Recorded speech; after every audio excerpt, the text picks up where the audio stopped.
Bonjour, je suis Maël Manis et aujourd'hui pour cette toute première vidéo, je vais aborder un terme récurrent que beaucoup d'hommes, que ce soit mes clients ou pas, rencontrent dans leur vie de tous les jours. Et c'est le phénomène de friendzone.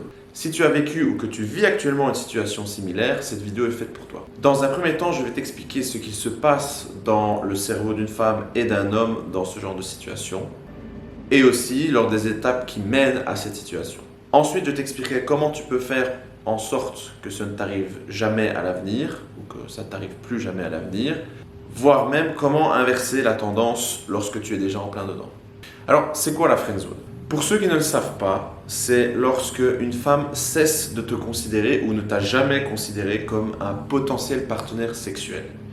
Puisque c'est évidemment ce qui différencie une amitié d'une relation romantique, c'est l'aspect physique sexuel. Donc, tu vas devenir un ami, mais pas plus. Alors, pourquoi? Il y a plusieurs raisons. D'abord, c'est l'absence d'attraction réciproque. Tu trouves cette fille attirante, mais toi, tu ne lui plais pas vraiment. Deuxième chose, c'est l'absence de démonstration d'intention, qu'on pourrait aussi appeler démonstration de désir ou sexualisation quelque part. Donc jusqu'à preuve du contraire, tu ne peux pas lire dans les pensées, que ce soit d'une femme d'ailleurs ou même de n'importe qui d'autre.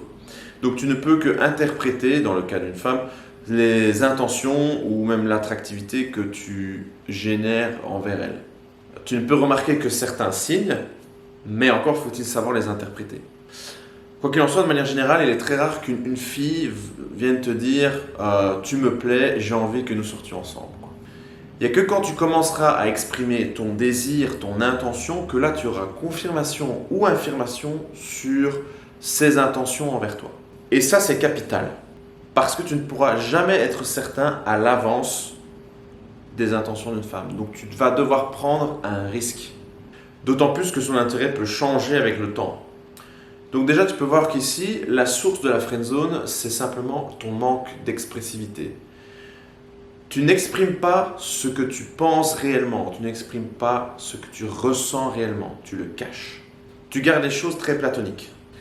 Alors qu'est-ce qui se passe dans la tête de la fille? Bon, déjà, dans notre culture européenne occidentale, c'est généralement l'homme qui fait le premier pas, d'accord? Donc si tu ne montres pas ton désir, tu ne montres pas ton intention, elle ne va pas le faire à ta place, ou c'est plutôt rare. Bien sûr, les choses ont tendance à un petit peu se rééquilibrer dans notre société, mais ça reste majoritairement le cas. Donc que tu sois suffisamment attirant pour elle ou non, il y a peu de chances qu'elle fasse le premier pas. En fait, dans sa tête, si un homme est intéressé, c'est lui qui va du coup l'exprimer en premier. Et s'il ne le fait pas, c'est qu'il veut juste de l'amitié. Et donc, c'est pour ça que si tu avais une attirance pour elle mais que tu n'exprimes pas, s'il existait un embryon d'attractivité, du coup, si elle avait déjà un début d'attirance pour toi, eh bien en fait, ce début va déjà mourir avant même de commencer, avant même de générer la moindre histoire entre vous.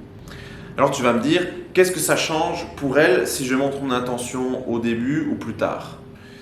Déjà, une première chose qui va changer à ton point de vue, c'est la charge émotionnelle que tu auras développée pendant le temps où tu n'auras pas osé lui dire tes intentions. Puisque tu auras investi ton temps, ton argent peut-être, bref, tu auras mis des espoirs sur cette personne. Et donc au moment où tu vas vouloir exprimer ce que tu as quelque part caché pendant un petit temps, eh bien au plus tu l'auras réprimé justement, au plus au moment de l'exprimer ce sera difficile. Et donc au moins tu auras l'air confiant, au moins tu auras l'air sûr de toi, et au plus tu auras l'air fragile, peureux et donc moins attirant au moment où tu vas le lui déclarer. Et aussi, au plus tu risques de le faire de manière un peu bizarre, spéciale, inattendue, parfois même par surprise, ce qui va probablement générer une réaction pas naturelle de sa part non plus, ou en tout cas une réaction, je dirais, pas propice à ce que la réponse soit positive. Alors de son point de vue, c'est encore pire puisqu'elle va ressentir une trahison. Puisque comme tu ne t'es pas vraiment exprimé tu n'as pas vraiment exprimé ce que tu pensais réellement, ce que tu ressentais réellement, et que tu as fait semblant en fait pendant un petit temps, eh bien elle aura une image de toi qui va être brisée. Ce qui s'apparente du coup à une trahison. Alors certes, Tu vas peut-être justifier en disant oui, mais j'étais timide, je n'osais pas te le dire. Mais justement, tu ne vas pas du coup correspondre, ou en tout cas, pas mal de femmes ne te trouveraient pas attirant dans ce cas-là. Alors, puisqu'elles souhaiteraient que justement l'homme avec qui elles sortent, soit quelqu'un qui s'exprime, qui soit honnête et donc sur qui on peut compter en fait, sur qui on peut avoir confiance. Puisque comment veux-tu alors qu'elle ait enfin confiance en toi si tu n'osais pas exprimer ce que tu pensais réellement pendant tout un temps? Bref, tu casses un petit peu deux choses. Tu casses une amitié qui avait commencé à naître et tu casses en plus une potentielle attractivité qui aurait pu naître entre vous aussi.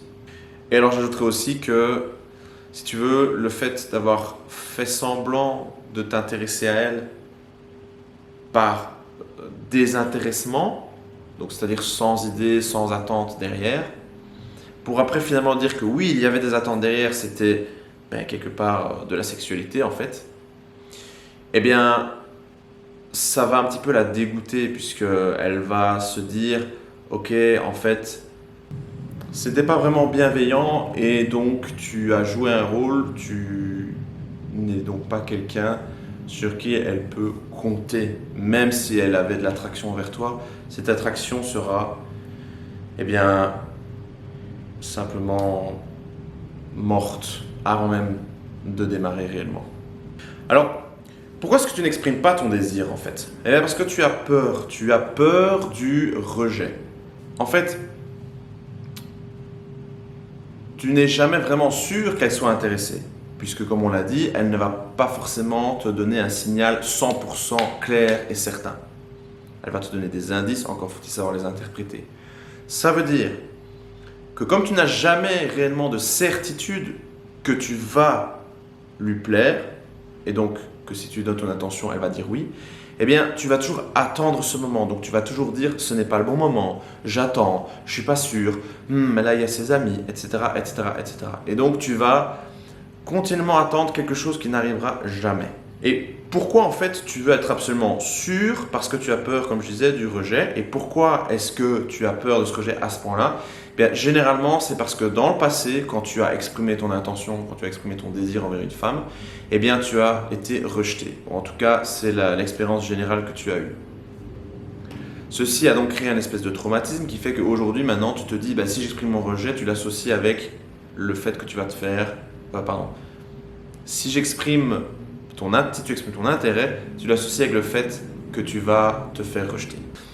Alors, tu te rends compte que finalement, il faut un petit peu accepter le rejet et l'existence du rejet, que ce soit non seulement avec les femmes, mais aussi dans ta vie de manière générale. Parce que tu en auras quoi que tu fasses en fait.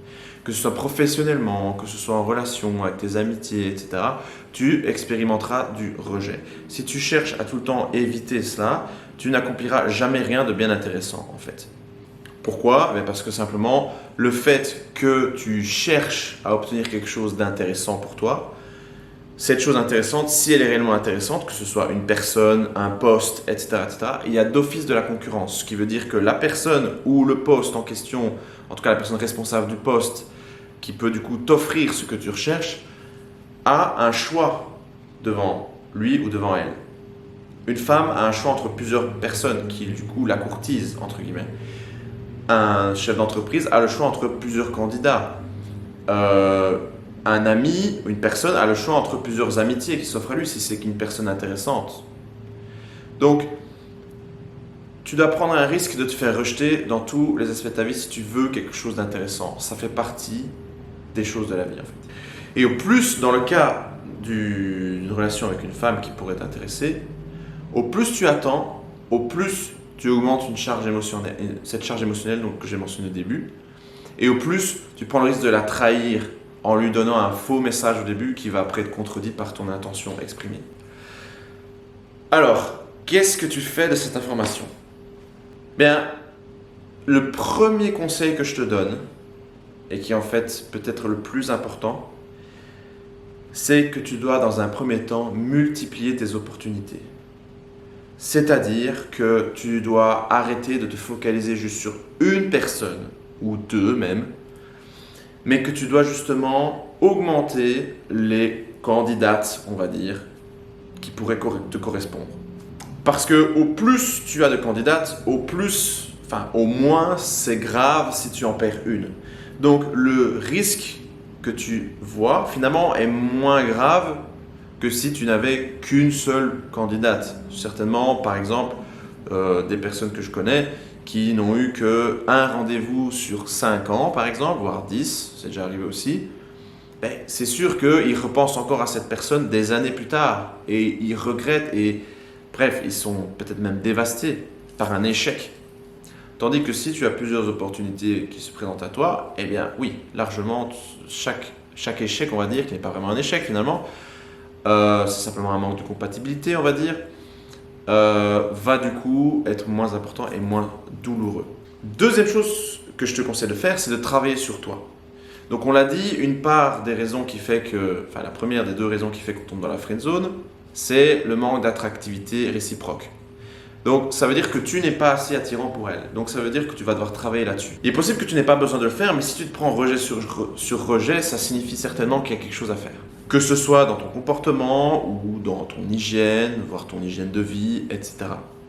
Troisième chose que tu dois savoir faire dans ce cas-ci, c'est apprendre à calibrer. C'est-à-dire que tu ne vas pas simplement aller vers la fille, enfin plutôt que tu sois en conversation déjà ou même au préalable quand tu vas vers une inconnue, tu ne vas pas directement donner ton intention cash. Je te donne un exemple, tu ne vas pas directement aller vers elle et dire « Excusez-moi, j'ai envie de coucher avec vous, allons-y ». Non, ça ne se fait pas. Okay? Parce que il y a des tas de raisons que je ne vais pas développer ici, des raisons évidentes, des raisons moins évidentes, peu importe. Tu dois donc apprendre la réalité, qu'est-ce qui se passe dans l'interprétation, dans la vie d'une femme de manière générale, qui fait que du coup elle refuserait ce genre d'opportunité. Tandis que peut-être toi, si tu voyais une femme qui t'attire, qui vient vers toi et qui te dit ça, peut-être que tu dirais oui, puisque tu n'as peut-être pas d'autres opportunités devant toi. Donc, tu dois vraiment comprendre leur réalité, comprendre et être empathique vis-à-vis de ce qu'elles vivent tous les jours. De manière générale, bien sûr, il y a des spécificités, mais c'est une première étape pour ensuite pouvoir mieux calibrer tes propos quand tu te présentes à elle et quand tu exprimes ton désir. Dans le même point, donc dans ce troisième point, je tiens aussi à préciser qu'il faut que tu exprimes ton intention le plus tôt possible. Que le plus tôt possible, la fille que tu côtoies sache pourquoi tu la côtoies. Pourquoi est-ce que tu l'as. Okay?